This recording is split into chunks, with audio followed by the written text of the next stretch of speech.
Take note. The following is something that was discussed as a warning within the militia group I hung around. Be about 2010. Militia group I hung around started having weird incidents out in a desert. Lots of the incidents were cases where we would find random Americans crossing the border illegally and see them having full-blown panic attacks. Mind you, we were used to dealing with idiots that OD'd on drugs that small dealers would try smuggling in via the old baking soda and condom method. Seriously, do not do this method. Be smart, and smuggle things in by embedding the narcotics into plastics and fabrics. Anyway, back on topic. Because of this, we reached out, as a right-wing militia, to one of the local anarchist groups that provided medical care for the homeless. The anarchist group was willing to help, so long as they could make sure we were not violating or harming people crossing the border. Fine with us. We just need someone who can deal with the situations as they arise. Merry little adventure of far-left and far-right paramilitary people wandering around in the desert near the border commences. Adventure. The first few times patrolling with these guys was fairly uneventful. Most of the time we would find immigrants who had run out of water or food, and the anarchist group would help us load them up so they could be taken to nearby hostels/anarchist commune houses. It was part of the agreement that drug mules would be handed over, but Juan busting his ass at the local pistachio farm was the anarchist territory. This agreement had hiccups, obviously, but it worked out. One day, the anarchists let us take one of their guys who had worked as an EMS and specialized in dealing with narcotics. This came after finding some folks that had embraced the drug piñata method and ended up ODing because of it. EMS bro was very professional about his work and mostly joined with the anarchist group because he wanted to help the local communities that had been going through surges in meth and heroin. Because the drugs mentioned were fairly popular in terms of smuggling, he also brought some drug testing kits and some narcotics that could help counteract, or at least increase the amount of time we had to rush someone to the hospital. Once again, very professional and understood what needed to be done to prevent someone from going blue and purple. The day we take this guy out on patrol, we managed to run into a duo that had been out camping off a nearby mountain trail. One individual was in a panic about their friends having a meltdown, but this individual was also showing symptoms of what first appeared to be an overdose of some kind on some kind of upper narcotic, e.g. meth or amphetamines. We managed to calm the person down so our EMS friend could look at him, but the second person was further up the trail, raving like someone possessed. Of course, we had to go up and bring this person back down, as they for the most part were completely out of it. Guy was raving about saying shit, and saying that the skin on his body was melting. Bruh, it's the fucking desert in late spring. No shit. The sun hates all of us.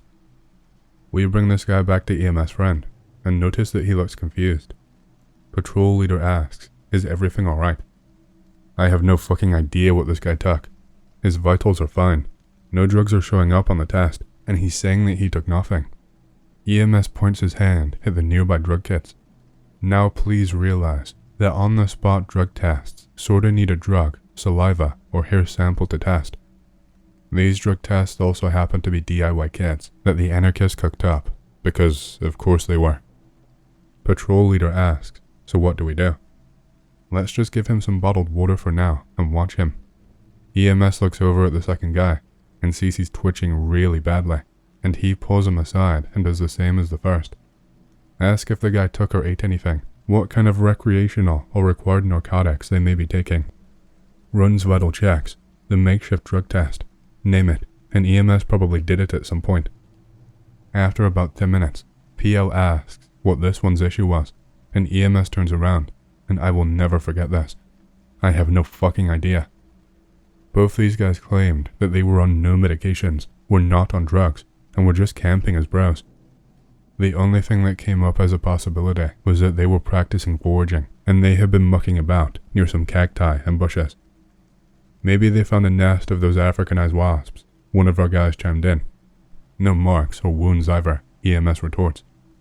At this point, we are all stumped, and decide to just watch these guys, and take them back down the trail once they are stable. We even helped pack up their tents, and brought them back down with us. After about an hour, we managed to get back to our vehicles down the trail, as well as get them to their own beat-up SUV. And here's the kicker. Said SUV overheated. Thanks, son. So now we need to call a tow yard. But shocker, no service because mountains.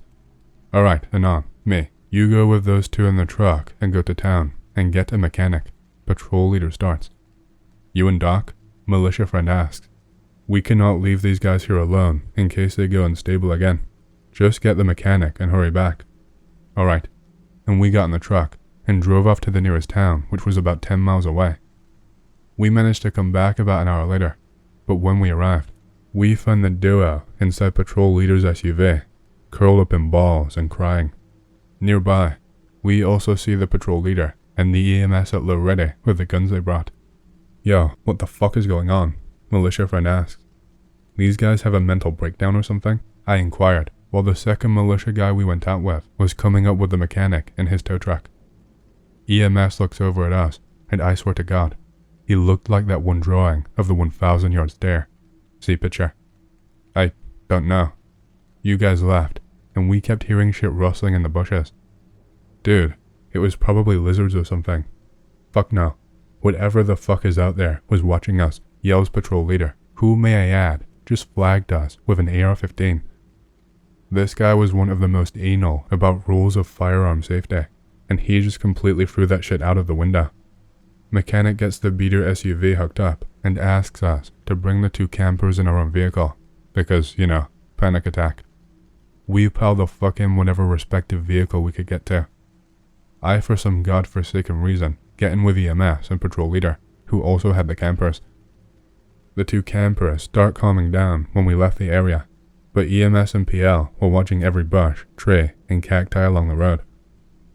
After we managed to get the campers to the safety of a local hostel, EMS guy starts talking about something the first guy mentioned while we were chasing the second camper up the trail. He kept saying that they had heard similar shit to the rustling in the bushes all night. EMS is clearly confused with the whole situation, but while talking about this, we noticed PL was getting twitchy as well. What the fuck? Is he sick now as well? EMS looked over at the PL and clearly is stunned, because it's fairly obvious that it's the same symptoms the campers had. EMS tells him that he's probably got heat stroke or something and should take a shower, and PL does that. PL comes back after said shower and is suddenly better. EMS is once again dumbfounded. He starts deducing possibilities of what it could and couldn't be, and then in some weird moment of clarity, he looks over at PL's legs and notices that they were scratched up while coming down the trail. Looks like a minor rash around the cuts, and then he goes over and looks at the socks the PL had on. They were covered in some pollen that was purplish/blue in color. The only thing the EMS guy can make of this is that the campers, himself, and the PL managed to scratch up their legs on the trail, and some plant on the trail got them fucked up on some unknown narcotic. EMS dude warns the campers about going up the trail anymore, but he also wanted to organize some expedition to figure out what exactly was growing out there that caused these symptoms. He asked PL if he'd be willing to lead it, and PL went hard nope. All I know about the situation after this is that said EMS went up there with some of the anarchist people, and they tried to find whatever plant, pollen, fungi, or whatever caused this. We avoided the trail after the incident, and never had symptoms like that pop up again. I eventually moved cross-country about 2 years later, so never figured out if EMS man's expedition found anything. Shit spooks me sometimes and nonce. So many critters, plants, and fungi can be known about, but not fully documented upon. It's spooky. I have heard of and seen reptilian beings in the area 5 miles east of Phoenix, Arizona. The Superstition Mountains have been an area of encounters and is said to both have an alien base and laboratories under it. The military also have an underground base there and interact on experiments with the aliens. About 20 years ago, I encountered an individual that spent time exploring some of the old mines in the area. He had vanished for months before I ran into him again. I asked him where he had been all this time. Here is his story. He spotted a mine entrance on the west side of the main mountainside. He said that the mine looked to be in good shape, so he started walking into the shaft. He had gone about a half-mile in when he saw a sign that said no entrance beyond this point. The mine shaft was still in good shape, so he went in about 100 yards. He told me that people seemed to come out of the walls of the shaft. Men in black uniforms questioned him and then took him to a holding area in Mesa, Arizona for 72 hours. They questioned him again and found out that his home was in Colorado. They gave him a plane ticket to Denver, Colorado, and told him never to come back to the Phoenix area. He asked me not to tell anyone that I had seen him. He wanted to pick up personal items that got left behind. I have never seen him after that. There were other stories of treasure hunters going into old mine shafts and finding holographic walls in the shaft. They did not try to enter the area behind the wall, as they feared that they may not be able to get back out. They told me that they took a round rock and rolled it through the screen and heard it roll for some distance. One of them reached through the screen with a flashlight in his hand. He turned the flashlight back toward the screen, but could not see any light. He said that he withdrew his arm, as he had the feeling that something was back there, and he did not want it to grab his arm and drag him in. I asked the men to take me up there and show me the mine. They all said no way they were going back in there. We got a topo map out, and they showed me the area that they had encountered the wall. I did go into the area to search, but was never able to find the mine. This is not strange, as other people have found openings and marked the entrance with a pyramid of large rocks and left to get lights and more people and equipment. When they got back, the rocks are still there as they had stacked them, but the entrance is gone. There have been sightings of reptilians about 9 feet tall in that area. As soon as they sense that they are being watched, they vanish. People have also seen lizard beings about the size of a man, with bat-like wings and a tail. They fly out to openings in the cliffs at twilight, and also vanish if they sense that they are being watched. The Native Americans have seen these things for hundreds of years, and have legends about them. They say that they are shapeshifters, and can make you see them in any form that they want. I found this out on a personal encounter with a reptoid I encountered on a trail. As I was walking up an inner trail in the mountains, I looked up and saw a man coming towards me on the trail. He had appeared out of thin air. As I walked toward him, I noticed his eyes. They were reptilians, vertical slits. When he sensed that I knew what he was, he hit me with a psychic blow that I can only describe as being hit in the head with a sledgehammer. It stunned me and almost drove me to my knees.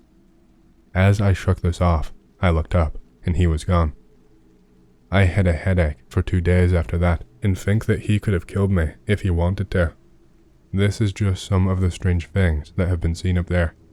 We have seen different types of alien craft that appear to enter the main mountain, ghost orb and UFO orbs that have been seen in different areas for hundreds of years that disappear at different old mines, and some just enter the face of the mountains. I would love to get in touch with a well-equipped, investigative group and have them check out some of the strong magnetic fields that may act as dimensional portholes where some of these creatures come and go. I read about another encounter in Carthage, Missouri. The fact that it happened in a Navy storage area was no surprise to me. They have been given reign over housing UFO and aliens since the formation of MJ-12 after the Roswell crash. One day, our government may tell us the truth on their involvement with alien encounters and tech that has been traded for their abduction of us. I'm from Ontario. Apologies for this being rather long. 7 years old at a friend's. Stay up super late for 7-year-olds. Watching horror movies like grown-ups. We start, as kids do, telling ghost stories. Run out of ones that we've heard of, so we start making some up. Tell him one about a man who stalks the woods around where we live. 2 of us live only a few kilometers apart. He doesn't age and can pass through shadows. Has been around since the dawn of time. Feeds on lone hikers now. Used to slaughter small Native American tribes. We decide, even though that we made it up, to go looking for monsters in the woods. Bring his German Shepherd with us, being 7 and not entirely stupid. Get about 2 kilometers from his actual backyard. We're starting to get really in the woods. Dog starts whining, turns back. Kinda weird. That dog is fearless. Keep going for a bit. Flashlights start flickering. Loud crashing sounds. Slightly pooped pants. Dog flies out of nearby brush. Thank fuck, just the dog. Stands. Just stands in front of us, getting in our way every time we try and go by. Starts alternately whining at us and growling at something ahead. We try and keep walking. Don't want to turn back yet. Dude, your dog is weird. I finally realize that the dog can't block his buff. When my friend, let's call him Jason, just realized I did not name him yet, goes to get by his dog, whose name is Bear. I dart forward as well. Dog can't stop his buff. Grabs Jason by the sleeve and pulls him forcibly into the brush. I turn back and make sure he is okay. Shit dude, you okay? All's well. Dog won't let me up though. Spend some time trying to calm down Bear. Finally, dumbass dog lets Jason up. We keep walking for a while. Weird sounds. The typical forest at night shit still. Dog gets all weird again. Literal repeat of before. Will try and stop us individually, but when we both try and get by at the same time, grabs Jason over me. Turn back again. Same shit. Calm down dog. Keep walking some more. Whole time, we've been making up more and more fucked up shit about the man. Spooks all wildlife, tracks his prey, sometimes for days, likes his flesh raw and tender, implying young, because it's scarier as we are kids. The track we're on loops for a long way around the woods, going through some places we've never been before, even in daylight. Start telling stories we've heard of the lone cabin that's out there. No one's ever seen someone go in or out, but there's often lights on. This part is actually true, but for the sake of the story, I won't explain. Dog's been acting more and more strange, usually very loud, inquisitive, and playful, even when we go out at night. Used to do similar things quite often when staying at his place, or vice versa, but we've never gone this far into the woods. Eventually, dog acts up again. This time, much worse than before. Sounds like he is crying, nosing us the opposite way. Try and get past, literally bowling us over every time one of us tried to get by. Same strategy as before. Wait until Jason is ready and run. Dog knows what's happening this time, already running at Jason. Grabs him and yanks him down. Goes for me. I manage to trip on a root at just the right moment and flail my way by. Runs back to Jason and actually starts dragging him back down the path. Oh well, he'll calm down the dog and catch up on his own. Been walking for a while, maybe 5 more minutes, but definitely less than 10. Gone around a few bends, can't see Jason or his light. Fork the trails. Decide to wait for Jason, don't want to get split up. Sit down under a large tree. Have a great idea. I'll turn out my light, wait for him, and make him shit his pants. He will have to walk all the way back like a little pussy. Go behind tree after turning light out. Hear a rustling noise. Huh, guess there's another dog or something. Better climb the tree in case of coyotes. Hear yipping nearly as soon as my hands are on the bark. Yank myself up as fast as possible. Climb into the center of the tree, hidden by foliage. Rustling gets louder. An adult is running down the path from the other direction as fast as he can, long ass hair flying behind him. Oh man, he's really fucking running. Better be careful. There's lots of roots around. Trips. Hear a crack. Fuck, he broke his leg. Probably just a sprained ankle. Starts crawling, then gets up, still moving as fast as possible. Hears sobbing coming from the man. Move to get down tray, try and help. Hears me in the tray. Head whips around. Whispers, so I can just hear part of what he said. Up there, kid. There's, out there. Oh fuck, what? Probably talking about coyotes. Maybe there's a lot of them tonight. Go to ask if he needs help. Immediately shushes me. Tells me to shut up and get further into the tray. Do so, because adult said to. Middle of the night. He lets out a long sigh. Guess you found me then. Oh fucking what? The wild bastards are here? Nope. There's another fucking guy on the path. Must have just gotten here, walking slowly. Can't really see him. Too dark. They both were coming down the same fork. Second guy says something, but I don't understand at all. Nothing like any language I've heard up to that point in my life. First guy starts trying to hobble away. Second guy laughs, walks at the same pace after him. Suddenly, first guy starts running faster than before. Second guy says something, sounds really fucking weird, and crouches down. Start sort of half jogging, half running after the first guy. Sort of like a woodsman's lope, if you know what that is, but faster. They turn the bends. I can hear the first guy snapping branches and crunching leaves and dirt. Wait, the first guy. What about the second? The one who was talking weird. Look down. Shit, fuck no. He's right beneath me, looking up at me. Say something in that weird language again. Oh god. The guy we made up was real. What the fuck. I'm gonna die, please. I'll accept Jesus, Allah, Buddha, anything. Don't let him eat me. He just stares up at me and smiles. Creepiest fucking smile I've ever seen. Guy smiles like a goddamn shark. All teeth, all hunger. I'm going to die. Accept it. Make my peace. Hope that Jason is okay. Crying. Snot running down my face. But I've accepted that I'm going to die. Guy just sits down at the fork in the road. Says something that actually sounded like English, but I was too busy sobbing to understand. What, mister? Tried to contain my tears of impending death to hear the man. The last words I may hear, but missed the first part anyway. Guy's voice was like a rusty razor, all rough and raw, but it still was sharp somehow, so it was hard to understand. Down here, youngling, or thing, couldn't be sure. Not hunting for babes tonight. Chuckles like a landslide. Pats the ground beside him. No way. I've seen enough movies, read enough fairy tales. He's going to kill me anyway. He gets mad. Get down here, or you'll be caught and eaten. Well fuck, okay. I guess if he's going to kill me either way, may as well not make him mad. Climb down. He's still at the fork, across from my tray. Pats the dirt beside him.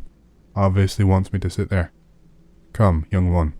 I swear on my own name, I shall not harm you. Read enough fantasy books for this. Fucking evil magic monster. Know how to deal with that. What's your name? I managed to stutter. Say something like, Naglulai. Repeat it after him. Yes, young thing. You swear? By my own name I do. Say it all. By my name, Naglulai. I swear no harm shall come to thee, child. That's 3 times you swore. Guy smiles again. That creepy fucking smile. Clever enough, it seems. Ask him who he is. I never promised your answers, only that I would not hurt you. His speech seems to be getting better and better each sentence. Maybe this monster is one of the misunderstood ones. As I think this, he adjusts the coat he was wearing. Notice that the coat is made of some sort of wood fur, and is old, a bit dirty. The shirt underneath is like nothing I've ever seen. Almost looked like one of those doormats, or a boot mat, but all fabric, not rubber. Has all kinds of things hanging from a belt around his chest. Hard to say, but my mind immediately populated it with bones, feathers, and a very weird-looking knife. He notices me staring, and asks, "What is it, young one?" He's been pretty polite, and I did get him to swear 3 times, so I'm getting a bit braver. Your knife, well, I couldn't see it so well. I trail off. Not sure where I was going. Ah, yes, the knife. Would you like to see it? Hold it even. Okay. If nothing weird is going to happen. His eyes squint shut. Can tell he's a bit annoyed. I swore no harm, child. Sorry. No matter. It is good you are suspicious. Pulls the knife from his belt. Thing is made from fucking stone. Whole goddamn thing is one big block of stone. He smiles as he hands it over to me. Thing weighs a ton, holy fuck. Would you like that, child? The knife. You do not accept gifts from the Fae. You do not accept gifts from spirits. You do not accept gifts from anything you do not understand, ever. No, sir. I would not want to take something I wouldn't be able to treat properly. I'll stop actually typing in my stutters, but trust me, at this point it was taking me a good 30-40 seconds to get a sentence out. He smiles that fucked up smile again. Again. Proof you are a clever one. Take not gifts from those you don't understand. Right, but now I remember it's also a great insult in a lot of stories. Well, I couldn't take it without offering you something in return as well. We'd be at an uneven trade then. Ah, but you have nothing I want that you can afford to give, do you? Probably not, but no one is going to fucking believe me if I don't come out with something. Well, Maybe we could trade for something smaller then. I have this, and a fable. This being the flashlight. I don't need your false light, but a story is always a great thing. I will trade you a trinket for your tales, but be quick, for I must leave soon. Okay, that sounds good to me. My story is about these woods. Go on to tell him most of the made-up story Jason and I invented. He chuckles at the end, asks me how I know all of this. Well, I made it up. You tell a strong story, boy. You have earned your trinket. Pulls a bead from his shirt, presses it to my hand. His hands are cold like the ground, or the rock he was leaning on, but the bead is colder, kind of large, but can't see its color in the dark. I must go now, but you have won this, and my respect for a storyteller. You will not be harmed in these woods. He leans in close. Oh, what is that smell? Smells like cooking and laundry, and those jars of stuff in the pantry. It's nice. Suddenly it's bright, really, really bright, middle of the day bright. Must have fallen asleep, waiting for Jason. Dreamed it all, right? Especially when I can't find the bead. Walk back to Jason's. He sees me from the kitchen, runs outside and hugs me, crying frantically. I thought you were dead. I thought the man got you. I saw you and him in the forest, but Bear would not let me by. He dragged me all the way home. Be me, 16. Urban exploration with a cutie pie friend. Find this really small, 2-story house, dilapidated as fuck. Doors are boarded up. Windows are boarded up. See small window that leads into basement. We are both thin framed enough to slide in. Basement must be bigger than first floor. Hobo cot in the corner. Porn mags, canned food and all. Should we leave it on? I don't want to get hobo knifed. Cot is covered in dust. Everything is covered in dust. Nah, I think we're good. Initiate flashlights. Basement is creepy, but otherwise empty, and smells like rancid shit. Literal bucket of shit. Flies and mold and disgusting. I almost vomit. We go up the stairs into the house. Inside of the house is not dusty, but it's dark. Explore all like 700 square feet. Living room, kitchen combo, bathroom, that's it. Bathroom is locked really tightly. Whatever. Living room looks really nice for an abandoned house. Kinda creepy, to be honest. Feels like someone is watching us. Go upstairs. Anon, can we go? I want to see the rest of the place, then we can leave, I promise. Upstairs is 2 bedrooms and a bathroom. Weird, rotten kind of smell. Open first bedroom door, completely empty. Open second bedroom, also empty, but has big stains on carpet and ripped up wallpaper. We open bathroom door together. Olfactory sensory overload. Dead, skinned squirrels, and cats all over counter. Small skinned dog in toilet. Bundle of cloth in bathtub. Morbid curiosity is taking over. 4 red spots in cloth, about 2 inches wide each. Hands shaking as I reach for the end of the cloth. Anon, please, can we go? Move the cloth. Dead blonde girl with smeared makeup, eyes wide open, mouth is gagged. Friend screams. I scream. We run down the hall. Notice bedroom door is closed.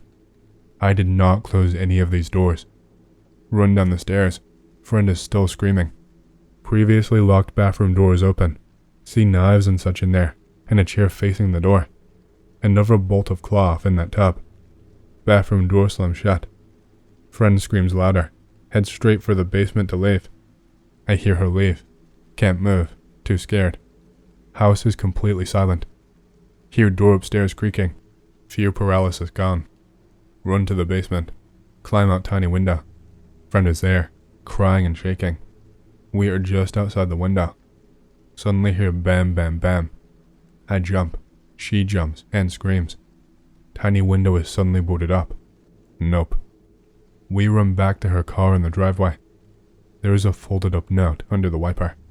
I grab it on my way to the passenger seat. We start driving home. I open note. We have seen your faces. Call the police and we come for you.